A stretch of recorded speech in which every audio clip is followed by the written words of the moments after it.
Welcome to DLS's webinar on learner autonomy and self-assessment tools. In this webinar, we'll start by looking at the value of self-assessment and what the research says about how it can contribute to learning. Then we'll have a closer look at learner autonomy, followed by setting goals, measuring progress, and evaluating and reflecting on your progress. Now, if you're anything like me, when you've heard the term self-assessment in the past, you might have felt a bit of skepticism about how valuable or worthwhile self-assessment really is. When it comes to self-assessment skepticism, you might have thoughts like, what does it matter what I think? The teacher, they should know what I should work on, and their opinion is the one that matters. How can I tell how well I did? And the really important question, how is this going to help me improve? These are all valid concerns. And when it comes to addressing self-assessment skepticism, there is in fact a large body of research that has examined this behavior in the classroom and looked at its effects on learning. And when we want to see how the research has examined this, it helps to frame the question in the way much of the research does, which is to see self-assessment as one element of learner autonomy. Now, you may have heard this phrase before, learner autonomy. It basically means that a student or a learner is responsible for his or her own learning. And there are three key elements to learner autonomy. One is setting goals. The other is documenting progress towards those goals. And then the final piece is self-assessment and reflection. So what does the research say about the benefits of learner autonomy? Lots of studies have looked at goal setting, can-do statements, measuring progress, regular self-assessment, all of these behaviors that comprise learner autonomy. And here's what the studies show. These behaviors do have an effect on language proficiency. They improve language proficiency. Some of these studies were conducted in high schools, and it shows an improvement in academic achievement, higher GPA and higher ACT scores. It increases motivation in students, and it also improves the ability to self-assess. So often when students begin self-assessment, their initial assessments may not be very accurate, but with continued practice, they get more and more accurate. And why is learner autonomy beneficial? One reason is that it increases motivation. So for something like language learning, which is a marathon of an activity, it requires sustained motivation over a very long period of time. This is really crucial. Another aspect is that it influences how we allocate, how we focus our working memory, and helps us be more efficient. And finally, it can reduce anxiety. Learner anxiety is often present in the language classroom and can have a very detrimental effect on learning. Reducing this anxiety has a very beneficial effect on learning. Now, let's take a closer look at learner autonomy. So, as we saw earlier, there are three keys to learners becoming more actively involved in their own learning. And we've seen these before, these three keys: goal setting, monitoring progress, and then reflection. And we saw them before in a list format, but here we want to look at how they're part of a cycle. And this cycle is what you go through as you set goals. Let's start with the first step in this cycle, setting goals. This is a little bit harder than it might sound when it comes to language. Take a moment and think of one or two example goals that you might set for your own language learning. Pause the video and think of one or two examples. So here are some examples you might have come up with. You might say, well, I want to get better at speaking. That's my goal. But that's a very general goal. It's hard to think about where to start towards that goal. You might say, I want to improve my speaking fluency. That's a bit more specific, but it's still hard to imagine where you might start in achieving that goal. Here's another example. I want to be able to order a meal in a restaurant. Now this goal is specific, it's something I can measure, and it looks like it's realistic depending on where I am in my language learning. And this type of goal is the type of goal that we want to set. Our goals should be SMART. You may have heard this before. This is a very common acronym when it comes to goal setting and making progress. So you want your goals to be specific and measurable, something that you can look at and imagine achieving. The goals should be attainable. It's important to have realistic goal setting. This is really important for maintaining motivation and for being able to see and measure progress. The fourth one, relevant. This is also very important when it comes to language learning. It's important that your language goals are relevant to your needs, your life, your job, and whatever it is you need to do with the language. And then T, the final one, time bound. This means that you should be able to imagine achieving the goal within a certain time frame. So it should be something that is that you can complete within a reasonable time. So as we saw earlier, goal setting is pretty difficult. And the truth is that it's hard for everyone, including teachers, and curriculum designers, and curriculum planners. So what different institutions have done is create sets of can-do statements.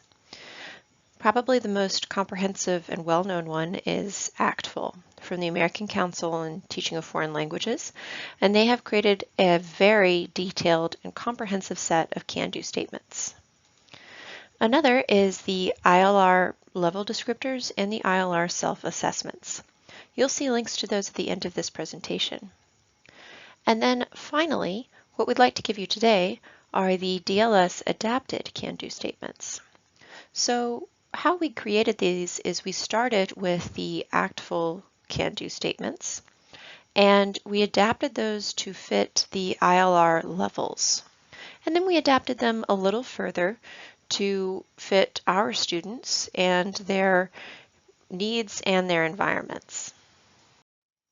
So what we'd like to invite you to do now is take a look at the DLS adapted can-do statements.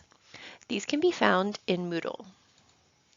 There are two versions, a simplified version and an extended version. So take a look at these handouts and think about 3 ways you could use these can-do statements in your own learning.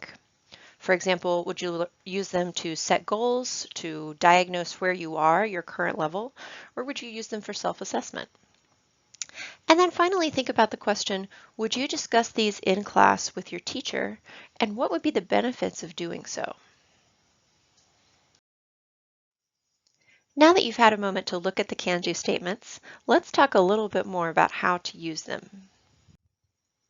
So this checklist is taken from ACTFL's website, and it describes how to use the can-do statements. So what you can see here is that these can-do statements are meant to describe what learners can do consistently over time.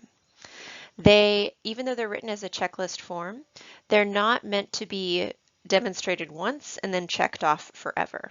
So even though the can-do statements are written in a list format, it might be helpful to visualize it in more of a spiral format, where you will demonstrate your ability to do each of these tasks repeatedly, again and again, hopefully with improvements as you move forward. So if we take one, order a meal in a restaurant, you might be able to do that once, and maybe you can just barely do it, but you make a lot of mistakes. And then the next time you do it, you've improved.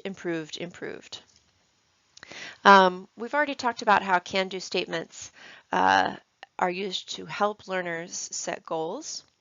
And then finally, the sets of examples in the can-do statements, which you can see in the extended version, those are meant to be adapted. So here's an example from 0 plus. And here you can see the examples of can-do statements.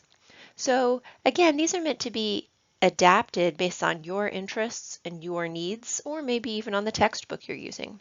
So for example, maybe you don't enjoy sports or play sports. Maybe those aren't relevant to your life, but you watch a lot of movies.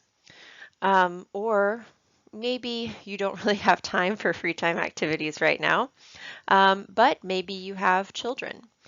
So again, this is important because as we saw earlier when we talked about SMART goals, it's important to make sure that your goals are relevant to you, your life, and your language needs. When it comes to using the can-do statements, we'll take a look at this cycle that we saw earlier in the webinar, but we can see that now it's expanded.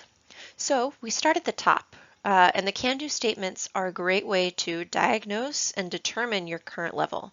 You can look and see about where you are. And then the next the next step is to select and adapt your goals.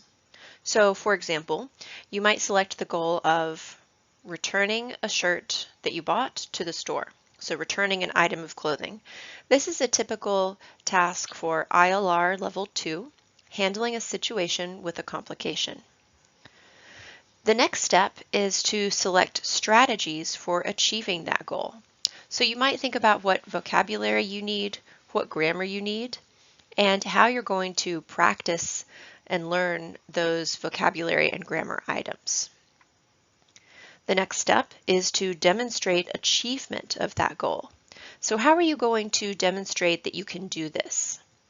With a task like this, it's an interactive task, so you'll need to have a dialogue with someone. One option would be to role play with a teacher or another student in your class, and then this role play could be recorded over Zoom or maybe on the phone if you happen to be in person. After you've completed the goal, it's time to reflect. So one really important element of demonstrating achievement is that when you perform the task, this is a really important point for realizing what gaps you have in your language skills. So when you're in the middle of that dialogue or that role play, you can see what you want to say, but that you're not quite able to say yet. So here you get to realize the gaps in your language skills and also reflect on what you did well. And then you repeat the cycle again. Now that we've talked about setting goals and using can-do statements to set goals, it's time to talk about the final 2 steps in the process of being an autonomous learner. And those are measuring progress and reflecting on achievement. So measuring progress. One additional way to use the can-do statements that we shared earlier is to set goals, but you can also use them to measure progress. And being able to measure progress and to recognize progress is very strongly linked to motivation. As we said earlier, language learning is a marathon, not a sprint. It's a very long and arduous task, and it can be challenging to sustain motivation throughout this task. So by using the can-do statements, you can recognize a long-term goal that might seem unreachable, and then divide it into shorter-term can-do statements and be able to recognize as you achieve those can-do statements and as you get better at them. This is going to increase your motivation by being able to see and recognize that progress. And then finally, as we mentioned before, language learning anxiety is something that can be very detrimental to your learning. One way to reduce this anxiety is to be able to recognize progress as you move forward along the proficiency continuum and being able to see that progress. And then the final piece is self-assessment and reflection. So after completing your goal, your task, you want to reflect on a few things. First, the product So the recorded dialogue, the role play with your teacher or another student, how well did you do? So whatever the task was, take a look at the product and think about how good it was, how well you did, and what points you want to work on. And then also reflect on the process. So the learning strategies that you used to get to that product, how effective were they? How well did they work for you and your preferred style of learning? And then finally, what are your language gaps? And the term noticing the gap here between what you can do and what you want to be able to do. What are some things that you want to work on for the next time that you complete this task? That concludes our webinar on learner autonomy and self-assessment. If you have any questions, please feel free to follow up with us by email. Thank you very much. Many of the materials that we used to create this webinar are available online. And it can be really helpful to peruse these sources at your leisure in order to help you get a better understanding of the linguistic functions and what's expected at each level. So here are the references we used. Feel free to check them out as you have time. Many of the materials that we used to create this webinar are available online. And it can be really helpful to peruse these sources at your leisure in order to help you get a better understanding of the linguistic functions and what's expected at each level. So here are the references we used. Feel free to check them out as you have time.